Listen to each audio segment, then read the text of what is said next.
Videos देखने के लिए सब्सक्राइब करें जनसत्ता.com, बेल आइकन दबाकर पाएं लेटेस्ट नोटिफिकेशंस।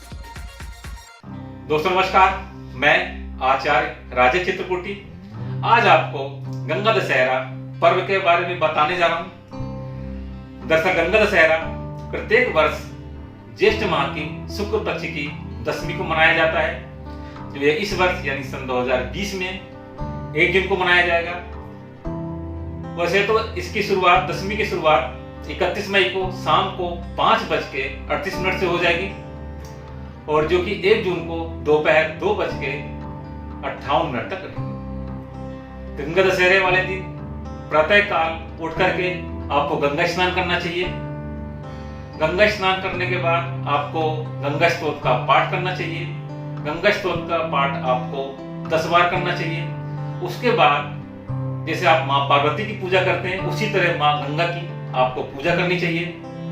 आपको विशेष चीज का ध्यान देना पड़ेगा, जो भी आप करेंगे वो 10 बार करेंगे। जैसे आप गंगा स्तोत्र का पाठ करेंगे वो 10 बार करेंगे।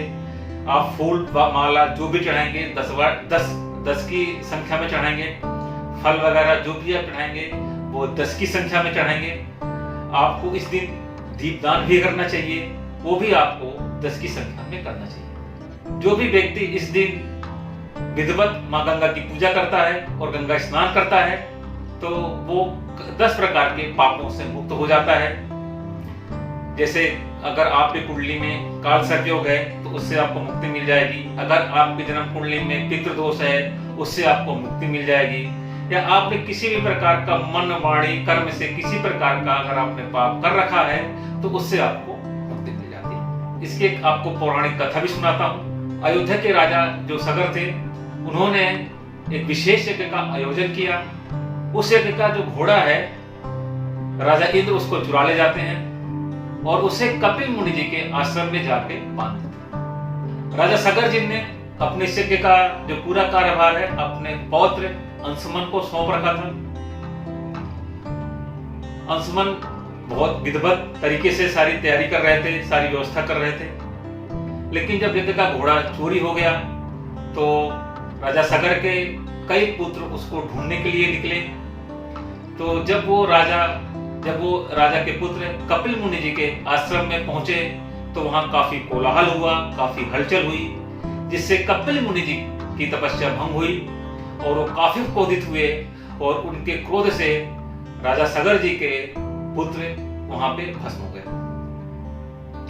फिर बाद में जब वहां अंशुमन जी पहुंचे तो महात्मा गरुड़ जी ने उनको ज्ञान दिया कि कपिल मुनि जी के क्रोध की वजह से राजा सगर जी के ये पुत्र जो है ये भस्म हो गए हैं। इनकी मुक्ति का बस एक ही उपाय है कि किसी तरह माँ गंगा जी को यहाँ पे लाया जाए।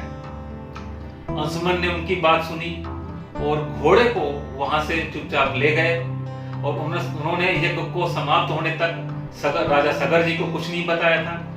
जब यज्ञ समाप्त हो गया तब उन्होंने राजा सगर जी को ये बात बताई। कुछ दिनों बाद राजा सगर जी की मृत्यु हो गई। फिर अंशुमन जी ने बीड़ा उठाया कि हम तपस्या करके माँ गंगा जी को स्वर्ग से धरती पर लाएंगे। राजा अंशुमन जी ने काफी वर्ष तक घोर तपस्या करी। उस तपस्या करते करते उनकी मृत्यु हो गई और वो माँ गंगा को धरती पे नहीं ला पाए। फिर अंशुमन जी के जो पुत्र हैं दिलीप जी हैं, फिर राजा दिलीप जी ने भी काफी घोर तपस्या करी माँ गंगा जी को धरती पे लाने के लिए, वो भी नहीं ला पाए, उनकी मृत्यु हो गई।